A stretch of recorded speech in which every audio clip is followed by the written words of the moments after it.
बात कलिसिया सबको जय मसीह की प्रेज द लॉर्ड।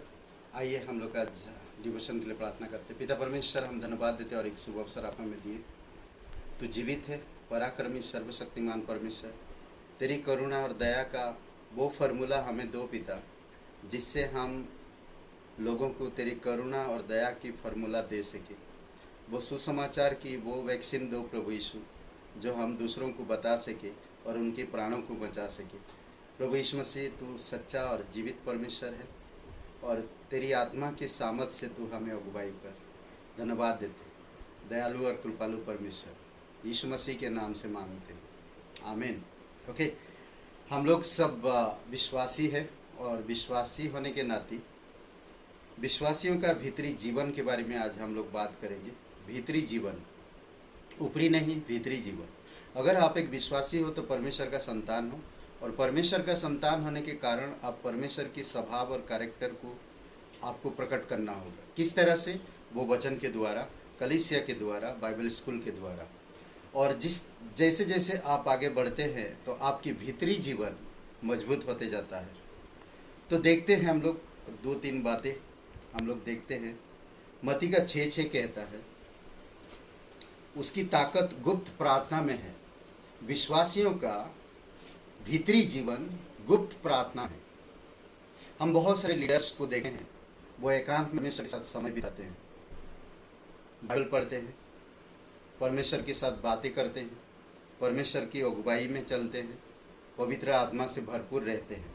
मत्ती का 6:6 कहता, परंतु जब तू प्रार्थना करे तो अपनी कोठरी में जा और द्वार बंद कर अपने पिता से जो गुप्त में है प्रार्थना कर, तब तेरा पिता जो गुप्त में है, गुप्त में देखता है, तुझे प्रतिफल देगा। गुप्त प्रार्थना, हर एक विश्वासी भाई बहनों का गुप्त प्रार्थना जो परमेश्वर के साथ समय बिताते हैं, ये उनके लिए भीतरी जीवन को प्रकट करता है और उनका जीवन अलग होता है। इसीलिए हमें एकांत में प्रार्थना करने की जरूरत। प्रार्थना करने की मतलब कि हम परमेश्वर के साथ समय बिताएं। अगर आप किसी डॉक्टर के पास जाते हो तो डॉक्टर ने आप जो लोग लेकर गए आपको, वो सबको बाहर कर देता है और डॉक्टर और मरीज एक साथ रहते हैं। अगर मैं आज एक विश्वासी होने के नाते मेरे भीतरी जीवन को ताकत देना चाहता हूँ तो मुझे एकांत में परमेश्वर के साथ समय बिताना है। जब मुझे एकांत में समय हम बिताते हैं तो हमारी भीतरी जीवन में बदलाव जरूर आता है। इसीलिए जरूरी है कि हमको समझना उसकी ताकत गुप्त प्रार्थना में है। हर एक विश्वासी को आज मेरा यही सलाह है, जो परमेश्वर की संतान है, जो विश्वास करते हैं, जो भरोसा रखते हैं, उनकी ताकत गुप्त प्रार्थना में है। सब कोई तो दिखा के करने वाले होते हैं, सबके सार्वजनिक में करना चाहते हैं, परंतु जो गुप्त में प्रार्थना करते हैं वही ताकतवर बनते हैं और वही भीतरी जीवन को प्रकट कर पाते हैं। और हम देख सकते हैं भजन संहिता 1 अध्याय वचन 2 में उनका भोजन वचन पर मनन है ना। जो विश्वासी भीतरी जीवन को प्रकट करना चाहता है, उसका भोजन वचन और मनन करना है। वो मनन करता है, वचन पर ध्यान देता है, वचन पढ़ता है, मेडिटेशन करता है। समझ रहे हैं? भजन संहिता 1 अध्याय वचन 2 में क्या कहता, देखिए, परंतु बहुत यहोवा की व्यवस्था से प्रसन्न रहता है।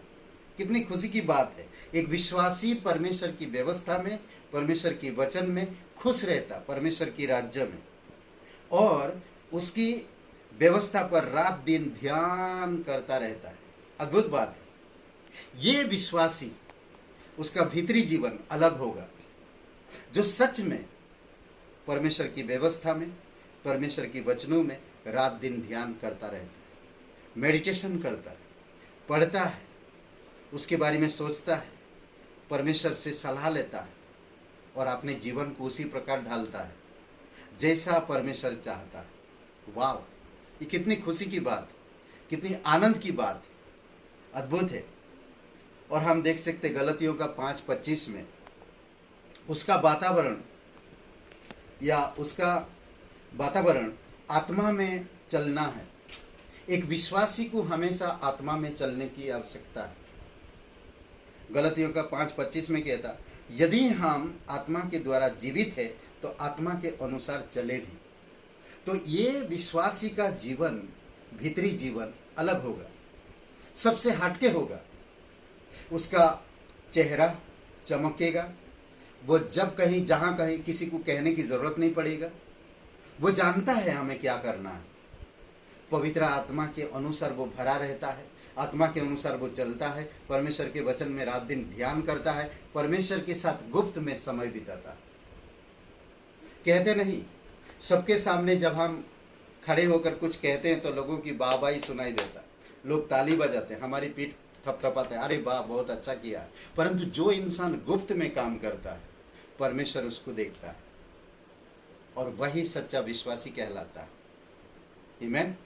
एक विश्वासी जीवन, एक भीतरी जीवन, विश्वासियों का भीतरी जीवन, ये 3 बातों पे गुप्त में प्रार्थना करना, परमेश्वर की व्यवस्था वचन में मेडिटेशन करना और आत्मा के अनुसार चलना जरूरी है। तब उसका भीतरी जीवन दिखाई देगा, समझ में आएगा। आमीन। आइए प्रार्थना करते। पवित्र महान और सर्वशक्तिमान परमेश्वर पिता, धन्यवाद आपकी पवित्र बाइबल के लिए, धन्यवाद आपकी वचनों के लिए। प्रभु, आज हमें कोई भी ऐसा इंसान नहीं जो हमें इनकरेज कर सके, जो हमारी उदासी हालत को आनंद में बदल सके, परंतु तेरा वचन है जो हमें उदासी में आनंद प्रदान करता है। जब हम निराशा में, जब हम टूटते हैं तो हमें बल पैदा करता है, तो हमें हिम्मत बढ़ाता है, तो हमें साहस देता है। प्रभु, हम तेरी महिमा करते, जीवित और पराक्रमी परमेश्वर, धन्यवाद देते प्रत्येक भाई बहनों को जो वचन सुन रहे हैं। प्रभु, उनके घर परिवार, उनकी व्यक्तिगत जीवन में बातें करना, उनकी जीवन पवित्र हो, बुराई से घृणा करे, सच्चाई में आगे बढ़े, विश्वास में भरोसा रख, विश्वास के साथ आगे बढ़े, परमेश्वर पे भरोसा रखे और उनका जीवन एक अनमोल हो, उनके जीवन से आत्माएं बचाए जाए। धन्यवाद देते, तेरी स्तुति महिमा करते, यीशु नासरी के नाम से मांगते हैं, आमीन। हे ब्रदर एंड सिस्टर, सबको जय मसीह की। शुभ रहे दिन आपका। आमीन।